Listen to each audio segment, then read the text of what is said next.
picture a guy, right? Just a regular guy sitting in family court. Okay. He's He's a calm, competent professional, a genuinely good father. He hasn't missed a single child support payment. He hasn't raised his voice, none of that. Right. He's done everything by the But book. exactly. He's just sitting there in this sterile modification hearing with one really simple request. He just wants his overnight visits with his kids. That's literally it. That was pretty standard. It is. But then his ex-wife's attorney stands up. And the attorney, they don't present like a ledger of abuses. They don't bring out witnesses or present hard evidence. So what do? They just look at the judge and describe the father's insistence on these standard overnight visits as a pattern of, and get this, coercive control. Oh, wow. Yeah. And according to the author we're looking at today, that is the exact moment the traditional mechanisms of reality just completely evaporate. Because the label itself does all the heavy lifting. Right. The author notes that no actual evidence was required for that claim. The judge just nodded. The alliteration of that phrase, coercive control, it just functioned instantly as a diagnosis. It's treated as a fact just by being said. Exactly. And the father's custody was reduced to supervised Saturdays right there on the spot. The label didn't just precede the verdict. The label was the verdict. That is incredibly heavy. It is. So, welcome to the deep dive. We are jumping into something highly, highly explosive today. If you're out there navigating the modern cultural landscape and feeling like the ground is constantly shifting underneath you. What a lot of people are feeling right now. Oh, for sure. And specifically, I'm talking to those of you in the men's rights activist spaces, the manosphere communities, or really just any guy who has ever sat in a corporate meeting and felt like the rules of engagement were completely rigged against you before you even opened your mouth. This deep dive is custom built for you. 100%. We are examining what the author explicitly frames as a survival manual for the modern man. But before we really unpack the mechanics of this trap and how the author says you can survive it, we need to ask you guys a quick favor. Yeah, please take a second right now to like and subscribe to the show. It is the absolute lifeblood that allows us to do this work. It really helps us out. And also, you're going to want to pull out your phone right now and check Amazon Kindle or Google Playbooks to buy today's featured ebook. If that opening anecdote made your blood pressure spike, this is an absolute must read. You want to get your hands on it for sure. And finally, make sure you go follow the author at Conrad Riker on Substack, as well as on Twitter and YouTube. That's at Conrad Riker. Right. So the ebook we are looking at is titled Thought-Stopping Clichés, Denouncing Not Debating, Bigot, Racist, Misogynist, by Sophie Marie Eve Riker, who is associated with Conrad Riker. And man, let me tell you, the material in this book is incredibly dense. Oh, it is. It's a highly aggressive, deeply analytical deconstruction of how modern discourse has been entirely weaponized against men. But right here, right at the top, we really need to establish our baseline for the rest of this conversation. Yes, this is crucial. I want to be incredibly clear with you, the listener, about what our role is today. The source material we're unpacking contains some intensely politically charged content. Very intense. Right. It dives headfirst into gender dynamics, the capture of institutional power, Marxism, feminism, and some deeply controversial cultural flashpoints. So, neither of us here at the microphone is taking a political side. Nope, not at all. We are not endorsing the author's viewpoints, and we aren't condemning him either. We're not aligning with any political faction, left or right. Our mission, our sole directive today, is to impartially map out the fascinating historical, cultural, and rhetorical arguments this author is presenting. Just laying it all out. Exactly. We are here to help you understand the architecture of these ideas. We're going to dismantle the engine, lay all the parts out on the table, and let you figure out how it runs. That's it. We are bringing you the blueprints, and you decide what to build with them. So let's start with the architecture of that courtroom anecdote from earlier, because the author uses it to introduce this foundational concept, which is the death of debate and the rise of what they call the thought-stopping cliché. Right, the thought-stopping cliché. Yeah. When we hear words like misogynist or bigot or racist or phrases like coercive control, we're kind of conditioned to think of them as descriptive words. Like if I call a car red, red is a descriptive adjective. True.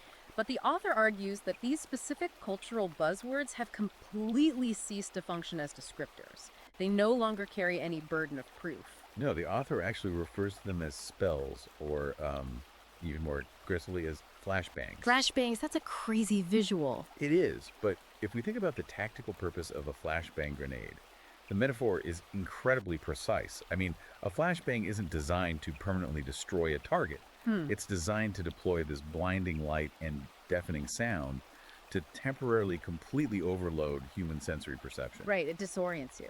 Exactly. It disorients the occupants of a room so the tactical team can move in and take control before anyone can even formulate a defensive thought. And the text argues that these labels operate the exact same way on human cognition, like in a boardroom or a university hearing. They bypass logic entirely. They bypass the secular requirement for any sort of forensic evidence, So the second the word is said, logic is just out the window. basically. The author asserts that the moment one of these words is dropped into a conversation, it triggers this immediate ritualistic collective condemnation. The cognitive ability of the entire room just dissolves into a fog of staged moralistic panic. Wow. You aren't debating the merits of a policy anymore. You are scrambling to prove you aren't the monster that the flashbang just illuminated. The debate is over before the ringing in your ears even stops. Man. I want to take this a step further into what the book identifies as a psychological machinery beneath all of this, because the author calls it the Kafka trap. Right, the Kafka trap. Yeah. And for those who, might not have read Franz Kafka's novel The Trial, the premise is about a man named Joseph K., who is arrested and prosecuted by this remote, inaccessible authority. And the really horrific part is that the nature of his crime is never actually revealed to him. It's a complete nightmare scenario. Truly. The more he tries to prove his innocence, the more the system views his desperate defense as proof of his inherent guilt. And the author maps this directly onto the modern HR department or university disciplinary hearing. It is a closed psychological loop. So imagine a man is accused of one of these elastic sins. Let's say he's told his tone in an email was harmful or misogynistic. Okay. If he accepts the premise and apologizes, hoping to diffuse the tension, the system immediately records that apology as a formal confession of guilt. Right. He apologized, so he must have done it. Exactly. But if he refuses to apologize and instead tries to defend himself, if he brings out the emails, points to the employee handbook, and uses logic and evidence to show he did nothing wrong. Which is what any rational person would do. Right.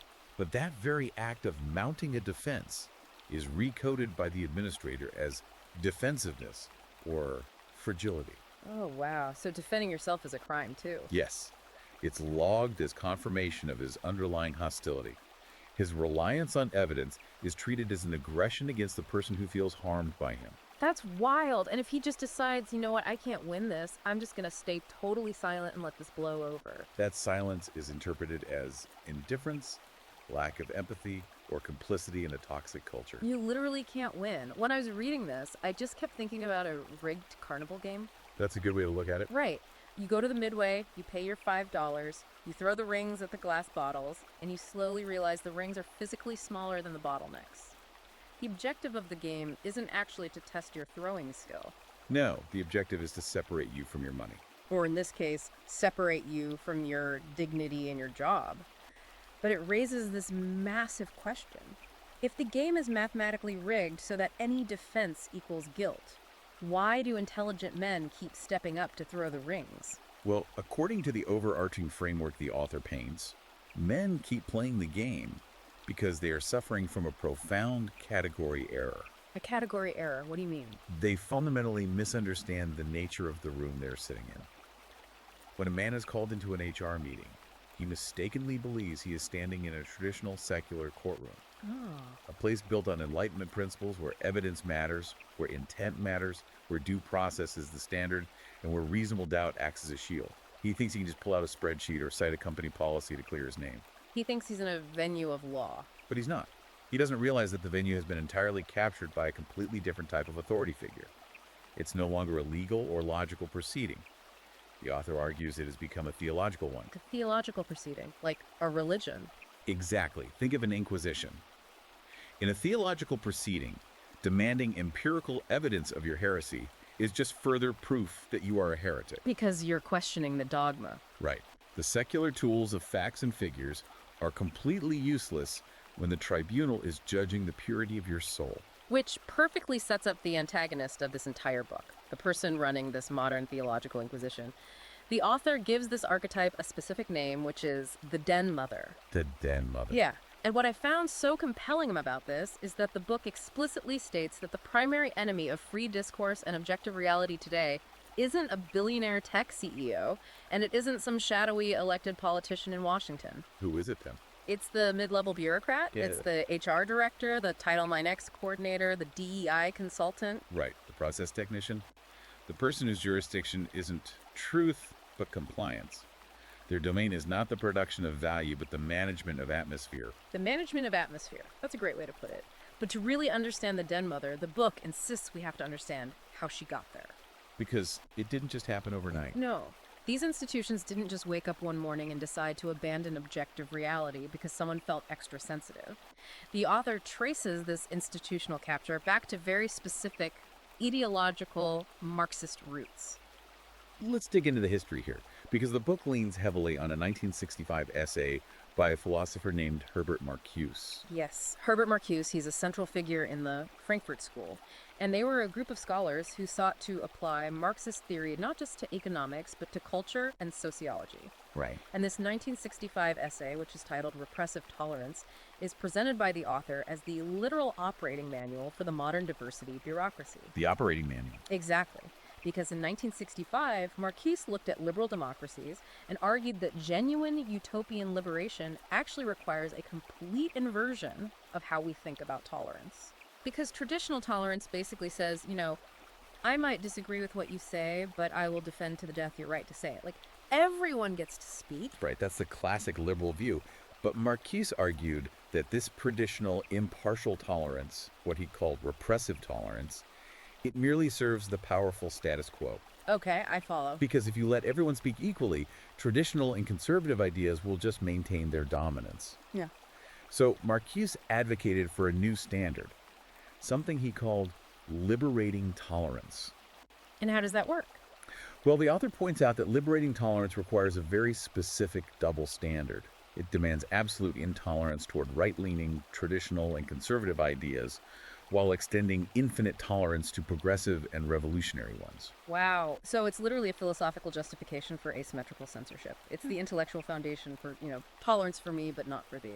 That is the author's exact interpretation.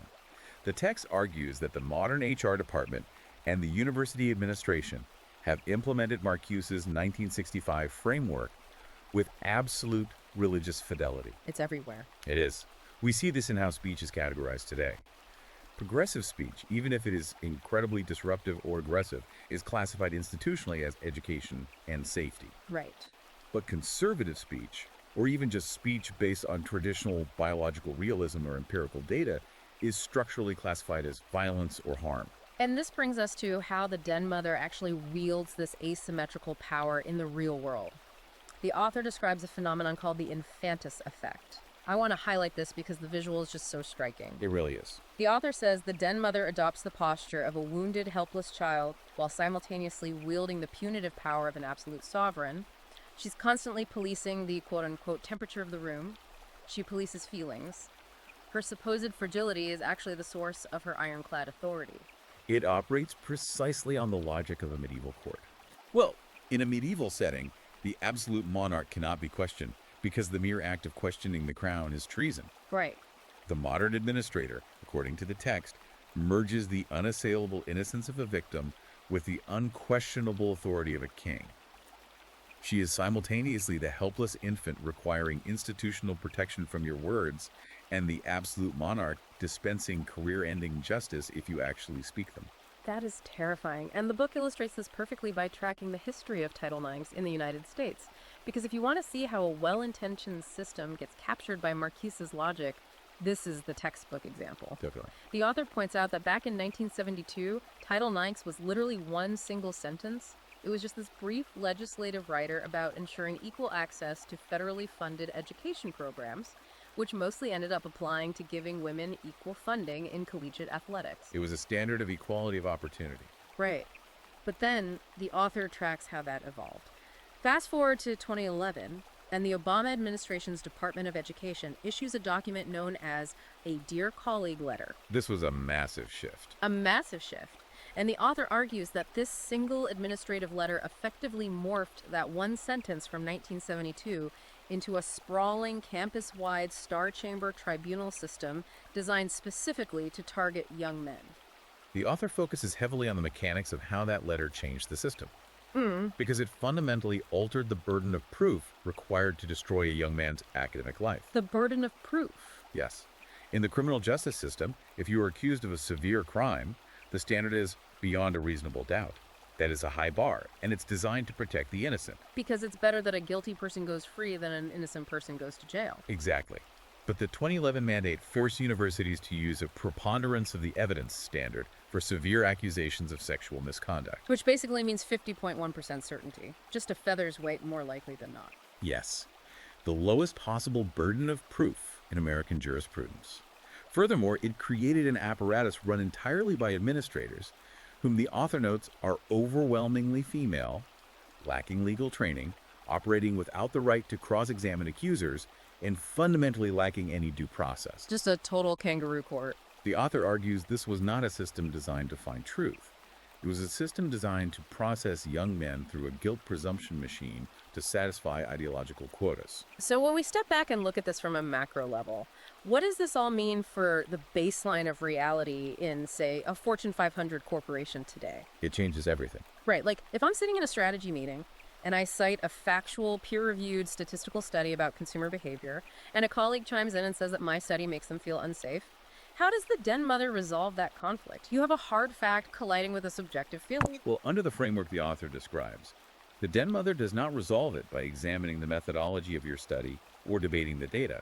She resolves it by treating the subjective feeling as the supreme law of the organization. The feeling beats the fact. Always. The text argues that the feeling is always treated as unassailably real, and the factual study is always treated as an act of violence. By defining intellectual friction as psychological danger, the den mother manufactures a threat and then immediately offers the only acceptable cure, which is strict, unquestioning compliance to her emotional doctrine. But here's the catch, right? To justify this kind of therapeutic tyranny where feelings literally erase empirical facts, these institutions can't just operate on raw preference. You can't just tell an employee, I don't like what you're saying, so you're fired. Right, they need a theoretical justification. Exactly. You need an intellectual scaffolding to legitimize the censorship. You need a grand, unifying theory of everything that makes the man inherently wrong and the den mother inherently righteous. And that scaffolding, according to the deep dive the author conducts, is the academic concept of patriarchy. Yeah, the author goes after the concept of patriarchy with an absolute sledgehammer in this book. They really do. The book lays out these staggering real-world statistics right up front to challenge the narrative. The author points out that 97% of all workplace fatalities are male. The male suicide rate is nearly 4 times higher than the female rate.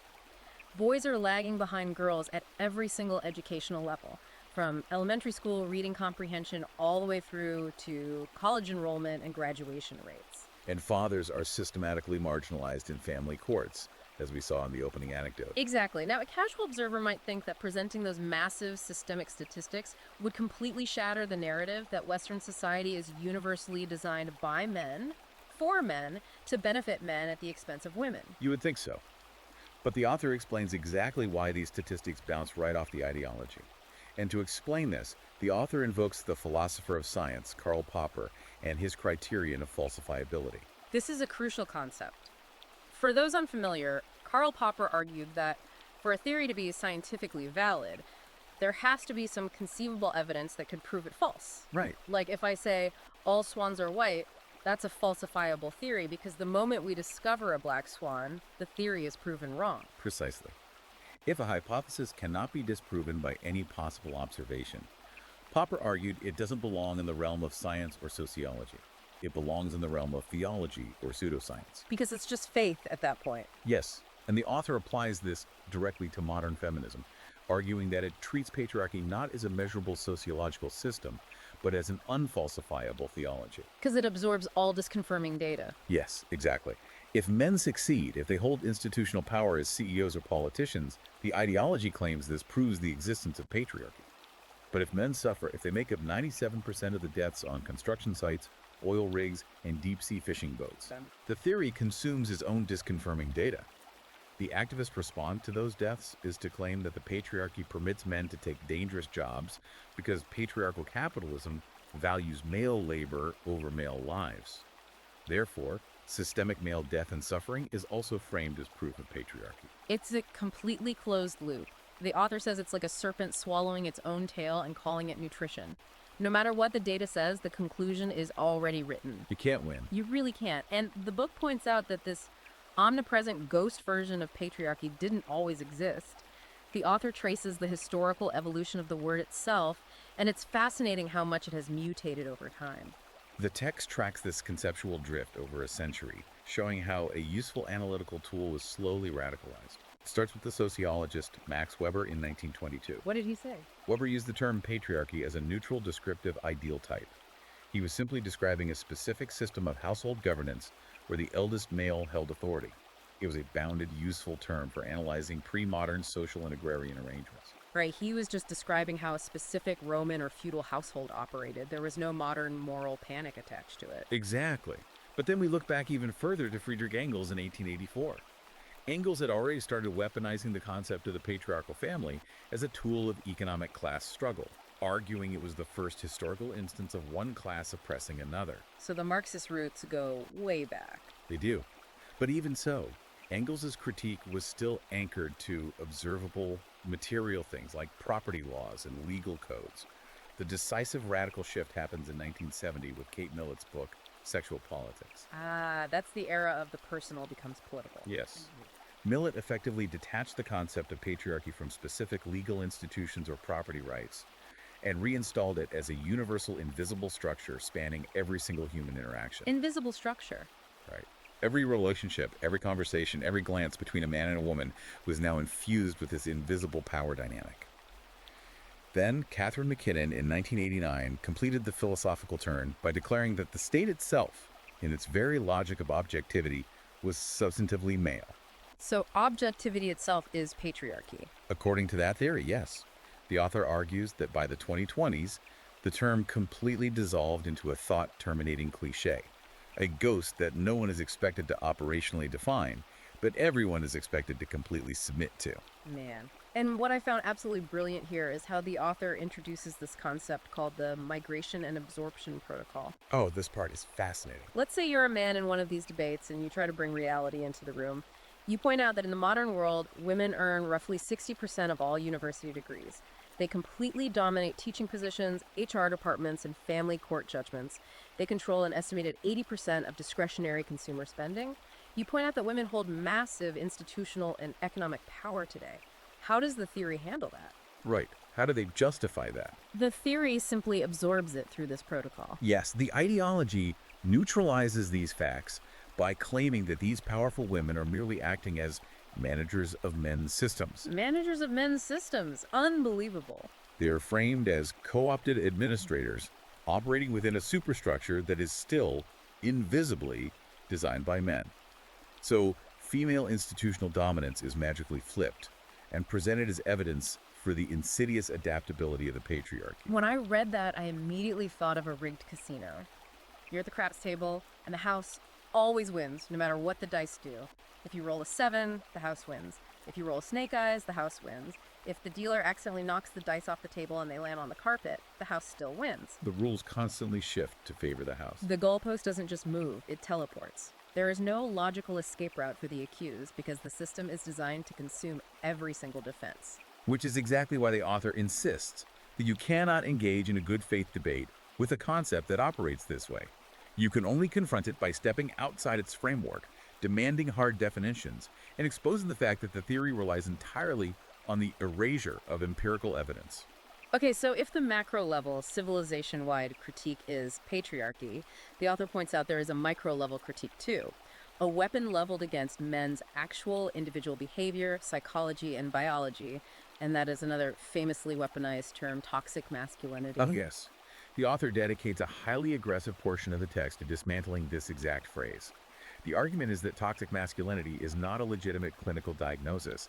It is a malediction. A curse. A cultural curse designed to pathologize the fundamental biological characteristics of the male sex. The book states that it pathologizes the very sinew, tendon, and drive that historically built hospitals, bridges, power grids, and civilizations. But, getting into the history of this term was really illuminating for me. I always assumed, like I think most people do, that toxic masculinity was cooked up in some modern fourth wave feminist gender studies seminar in the 2010s. That's a common misconception. The true historical origin versus its current use is one of the most revealing parts of the author's historical audit. The term toxic masculinity was actually coined in the late 1980s by a counselor and seminarian named Shepherd Bliss. Shepherd Bliss. Yes, he coined it during the mythopoetic men's movement. And in its original context, it was a profoundly compassionate term. It was used by men for men. Wait, really? Compassionate? Absolutely. It was designed to describe the external cultural wounds men suffer when industrial society forces them to suppress their tenderness, avoid their children to work 80-hour weeks, and measure their entire human worth solely by their economic output. So it was about what happens to men, not what's wrong with men? Exactly. It described an external pressure placed upon men, not an internal biological poison native to men. So how does a term rooted in compassion for men get turned into the ultimate weapon against them?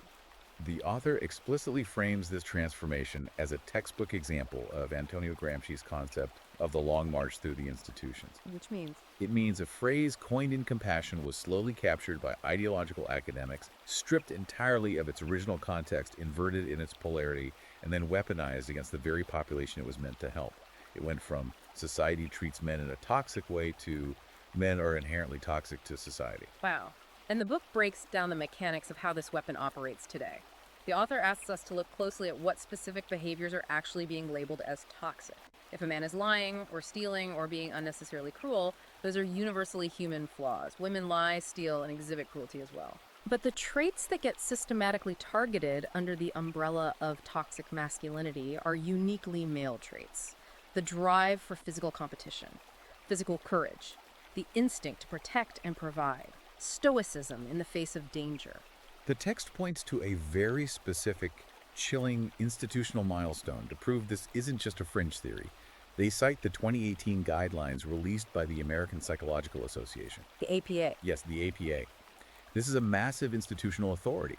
They literally published clinical guidelines stating that traditional masculinity marked by stoicism, competitiveness, dominance, and aggression is, on the whole, psychologically harmful. That is insane. They didn't just critique maladaptive extreme behaviors. The author argues they declared the psychological architecture of the male psyche, exactly as it has existed across the entirety of human history, to be a clinical pathology requiring treatment.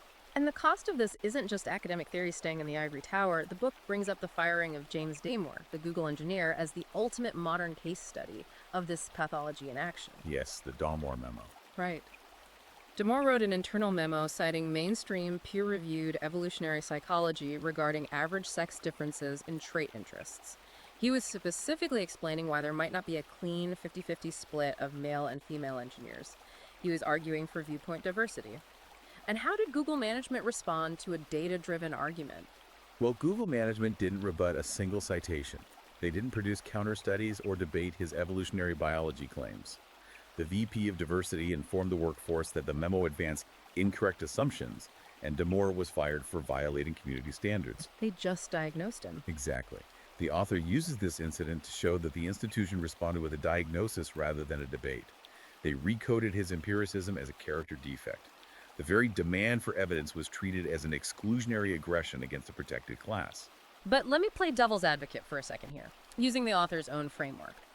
The author defends male traits like stoicism. They say we shouldn't suppress it.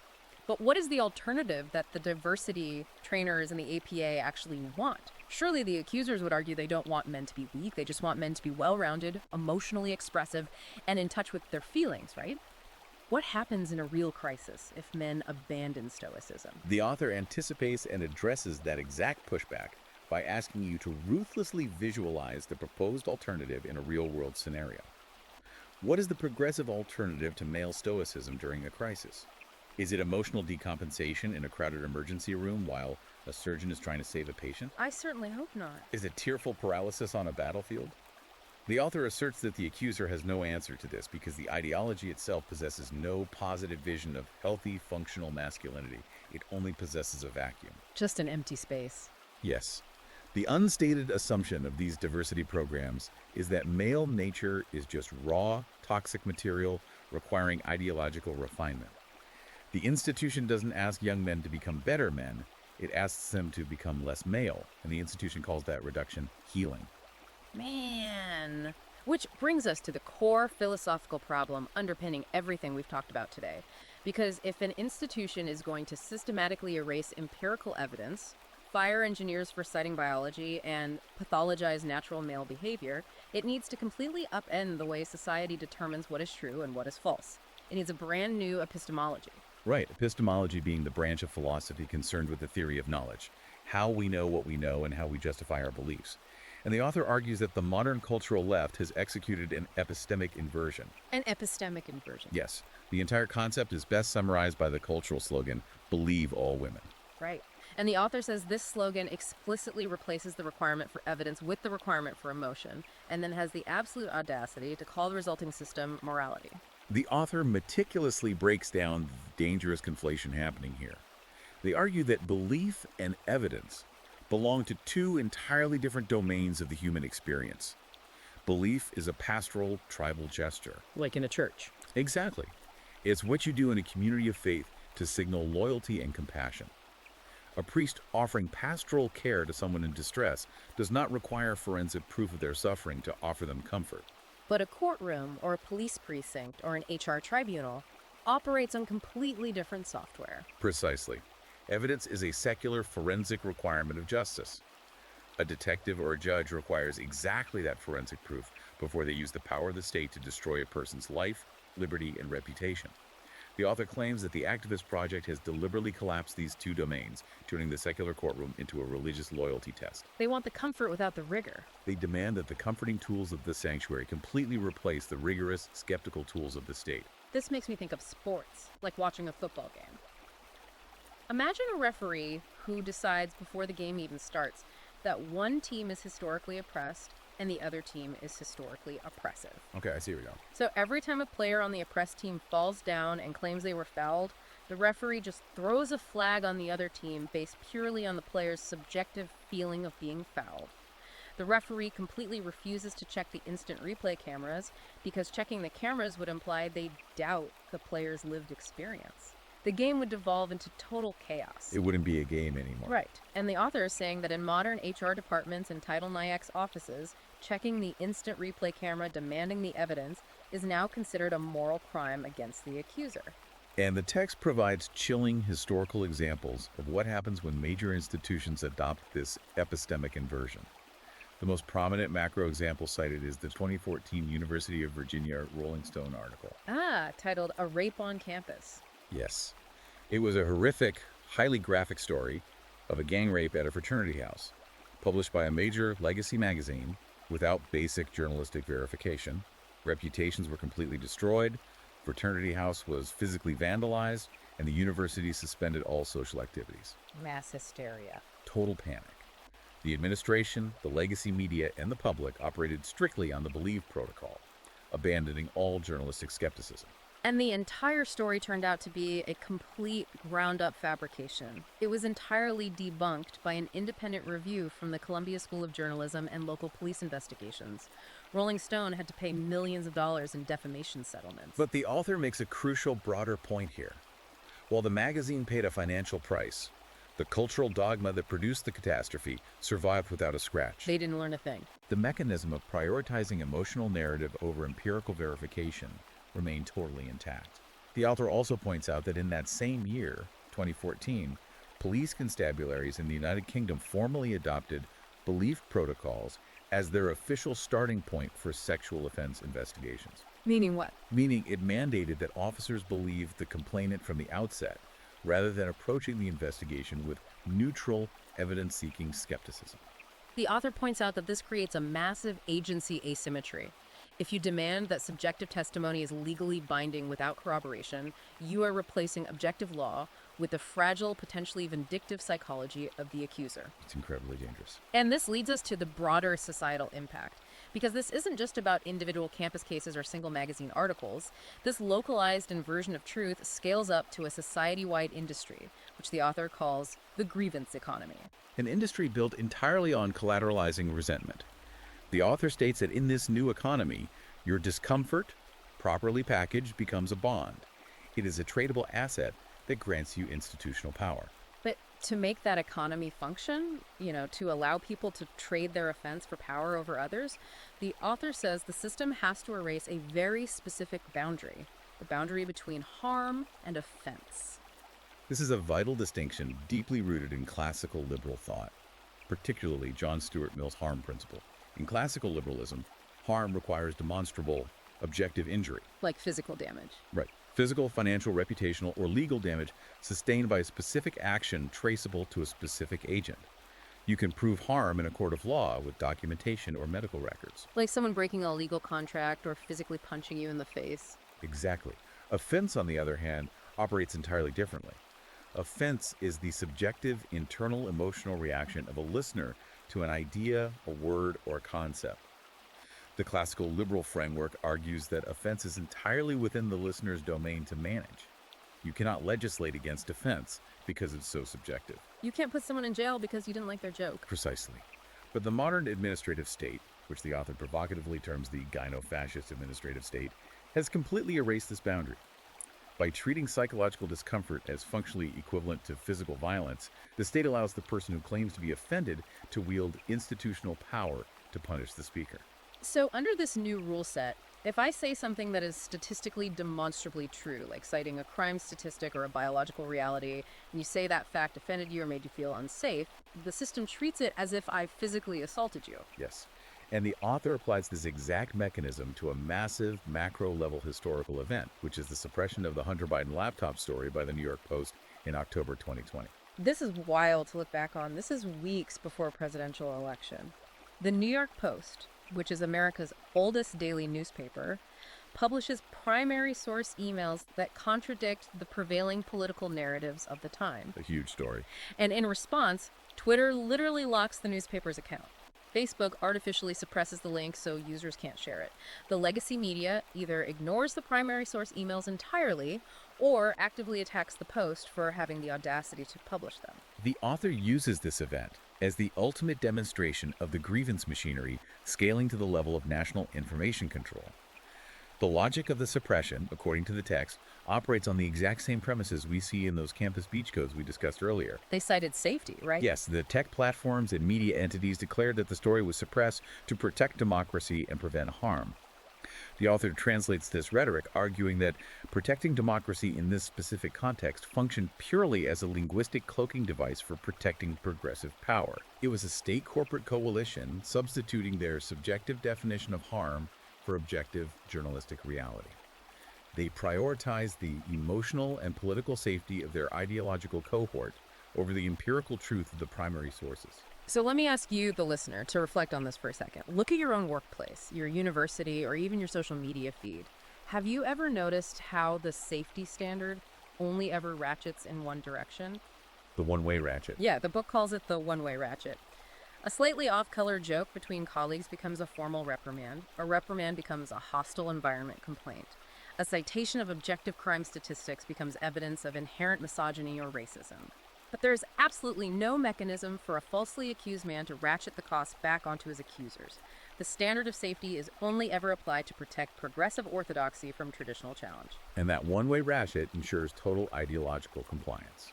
Open discourse ceases to be a right, becomes a managed resource, dispensed by administrators whose authority derives entirely from their willingness to punish dissent. Okay, so up to this point, the picture the author is painting sounds incredibly bleak. Like, if the game is rigged from the HR department all the way up to the social media algorithms and the national press, what is a man supposed to do? Roll over and apologize? The author says absolutely not. Right.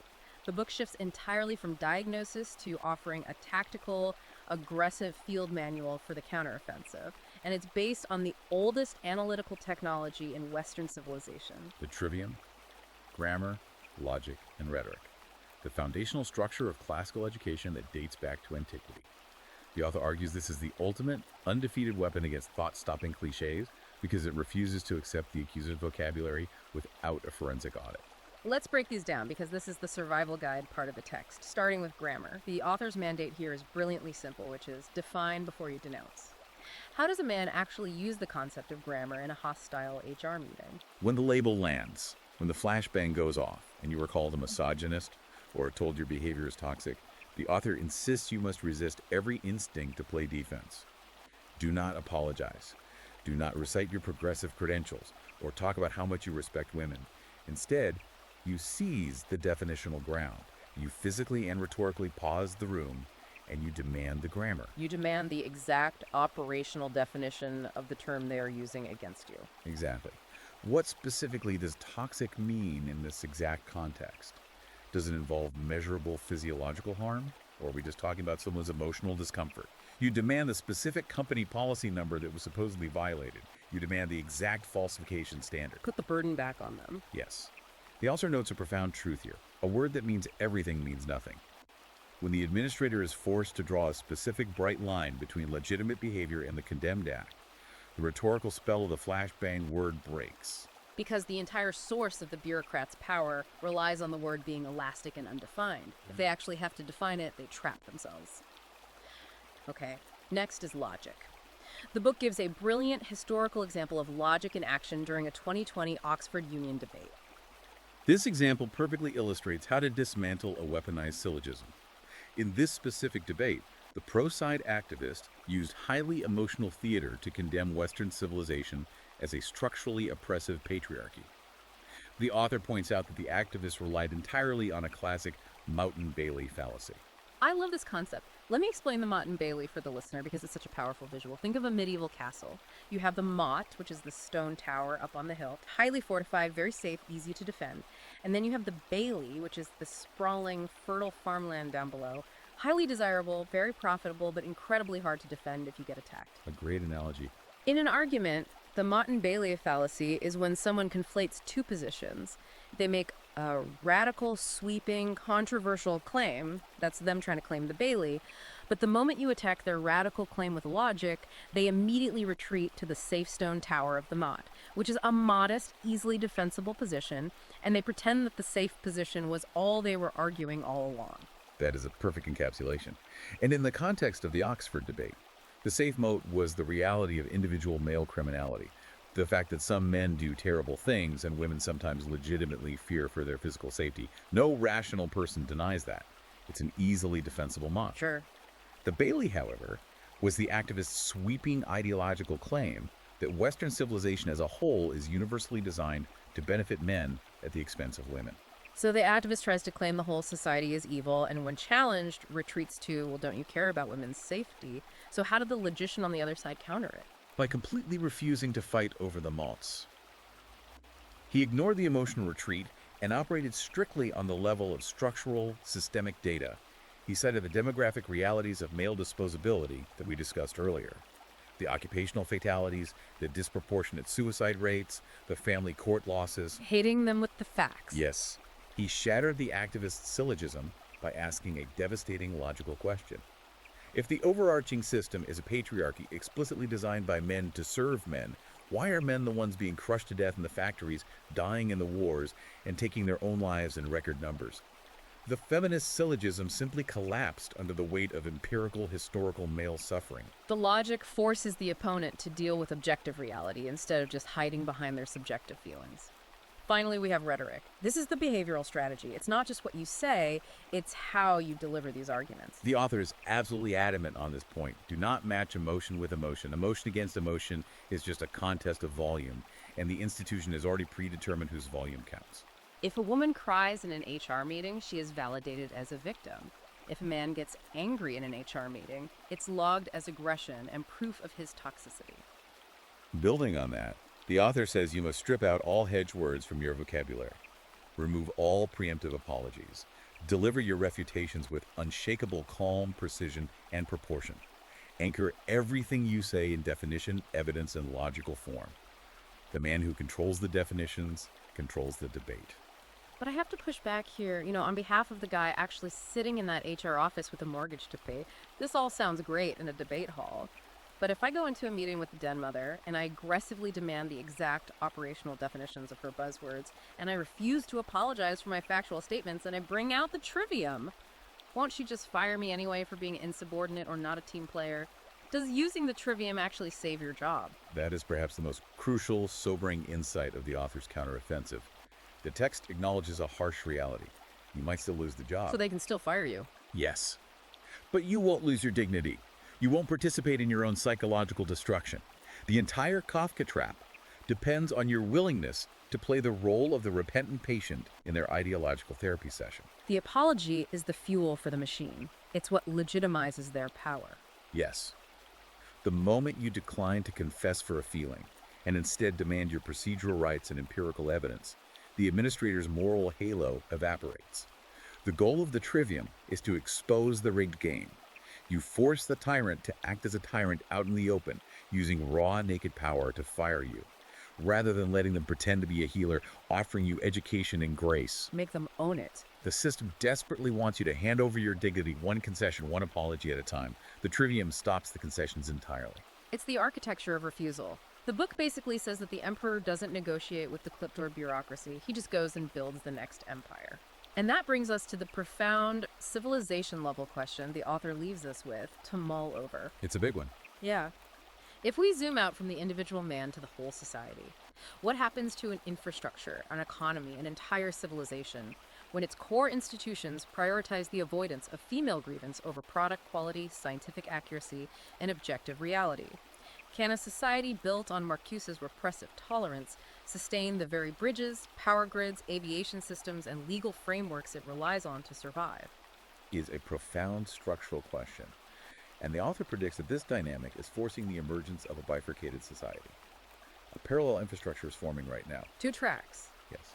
Track 1 is the decaying mainstream infrastructure governed entirely by emotional compliance, HR bureaucracy, and thought-stopping cliches.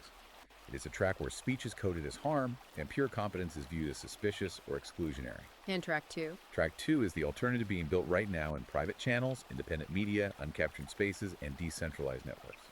Track 2 operates on truth valued above comfort, empirical evidence prioritized over emotional accusation, and competence rewarded over ideological conformity. And the author puts the choice directly on you, the reader. Which track do you want to dedicate your life to building?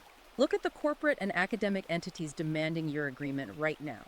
If they demand obedience instead of valuing reality, the author says you need to shift your assets, your skills, and your loyalty to track 2. Start building where reality is still respected. Well said.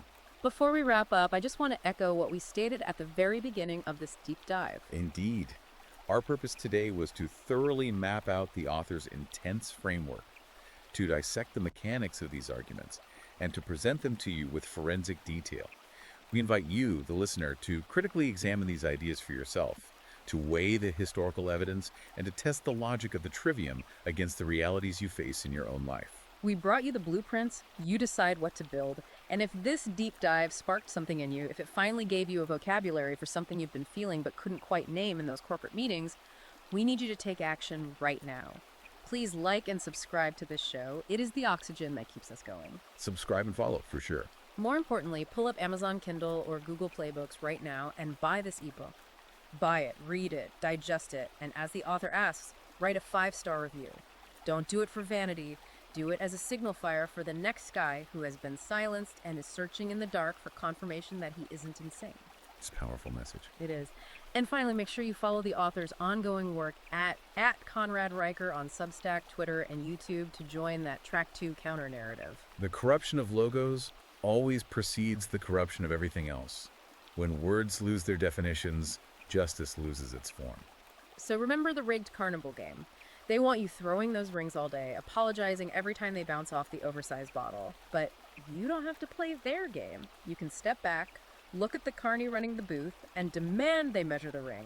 Stop participating in your own sentencing. We'll see you on the next deep dive.